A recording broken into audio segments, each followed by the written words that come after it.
Welcome to this presentation of the Kitchen Manager application for eWall. The Kitchen Manager is an application that helps you keep track of what you have in your fridge or in your pantry and what you need to be buying.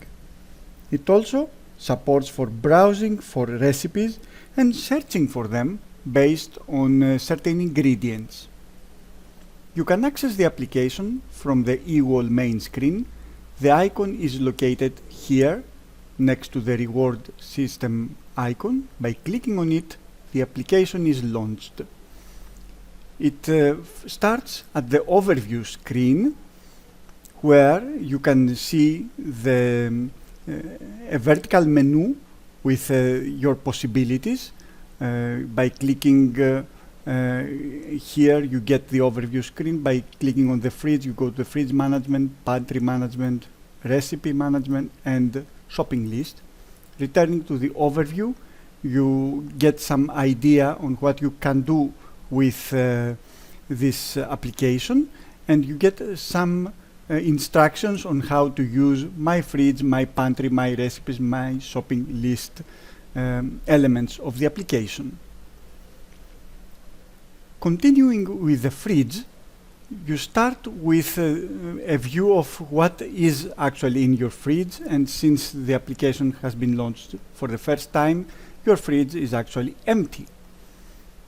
Your actual fridge isn't, so let's go to the ingredients list and try to put some items in your fridge. All ingredients are arranged based on the aisle you usually find them in supermarkets. So you have aisles for produce, meat, milk, eggs and other dairy, cheese, condiments, etc. You can select any ingredient that you already have in your fridge. For example, baby carrots and strawberries, and regarding to meat, we have ribeye steaks. Going back to the fridge contents, now you see that your fridge is not empty anymore. The pantry view works in the same way. So you go to the ingredients list. You now have some different categories for ingredients, because some categories are meant to be stored in the fridge, some other are meant to be stored in the pantry. So here you have the spices and seasoning, and we select salt, we select pepper that we already have, and let's say that we already have some olive oil and some macaroni. So going back to the pantry contents, you can see that all these ingredients are in your possession. The next thing you will need to do is actually arrange for your shopping in order to get more ingredients. So let's go to the shopping list, which is, as you expect, empty to begin with. By going to the ingredients list, you can see now all the different categories that you can plan buying, and let's say that we want to buy some vegetable broth. So if we go to the shopping list contents, now we do have this vegetable broth. Now that the shopping list has been compiled, we can go to the supermarket and get our ingredients. And when we return, we can either we can verify that we have bought some and select them to go to the fridge, or verify and select them to go to the pantry. Anything that we have not bought remains in our list until we manually remove it. So let's see how this works by putting some more ingredients in there, like let's say bacon and some butter, and let's get also 2 different types of cheese. Going now to the shopping list contents, we see what we have planned buying. Well, upon returning, we have actually bought, let's say, the butter. So we select it for fridge and we click on it.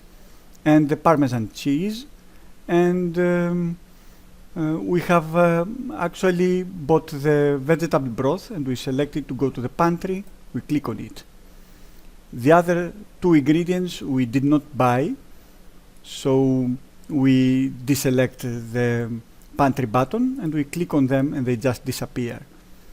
Now, going to the fridge, you can see that the butter and the cheese is there. Going to your pantry, you can see that the vegetable broth is there because you have just added it. Now, let's go to our recipes. We open our recipe book and we can browse through the recipes that exist there. Or we can search by different ingredients. Let's go to the browse functionality first. The button down here allows us to go to the next or the previous recipe. You can see a title and an image of the recipe and all the ingredients that you need, together with some instructions on how you can prepare this dish. Now, in the ingredients list, you see in blue those that you already have and are in your fridge, and in green those that you already have and are in your pantry. You can also plan for buying more ingredients. So let's say that you want to actually buy this, buy some basil and some tarragon. The elements you have selected for buying appear in orange. Now let's verify that by going back to our shopping list, and you see that the shopping list isn't empty anymore because the ingredients you have selected are there. Returning to the recipes, you can also search by ingredients. So going there, we go to the meat category, and we are interested in some recipe that uses chicken sausages, let's say. So we do search for recipes, and just one recipe is found. That's why we don't have these buttons to go to the next and the previous one. Again, here you can see the elements that you already have in your fridge and in your pantry, and certainly you need to buy your chicken sausages, so we click on them. If you want to change your search query, so you are going to look for different ingredients. Let's say that I'm also interested in recipes with bacon. I search for them. Now we have multiple recipes, so we can go to the next one and the previous one. And we can go and look for different ingredients. If we want to reset all the ingredients, we just hit this button and we are done. Going to your shopping list, now you can see everything you have added, and again, assuming that you return from shopping, you select to put the sausages in your fridge, and you select to put the red pepper in your pantry. The fresh basil and the tarragon, let's say that they also go to the pantry, and you are done. This is the overview of the shopping list of the Kitchen Manager application. Thank you very much for your attention.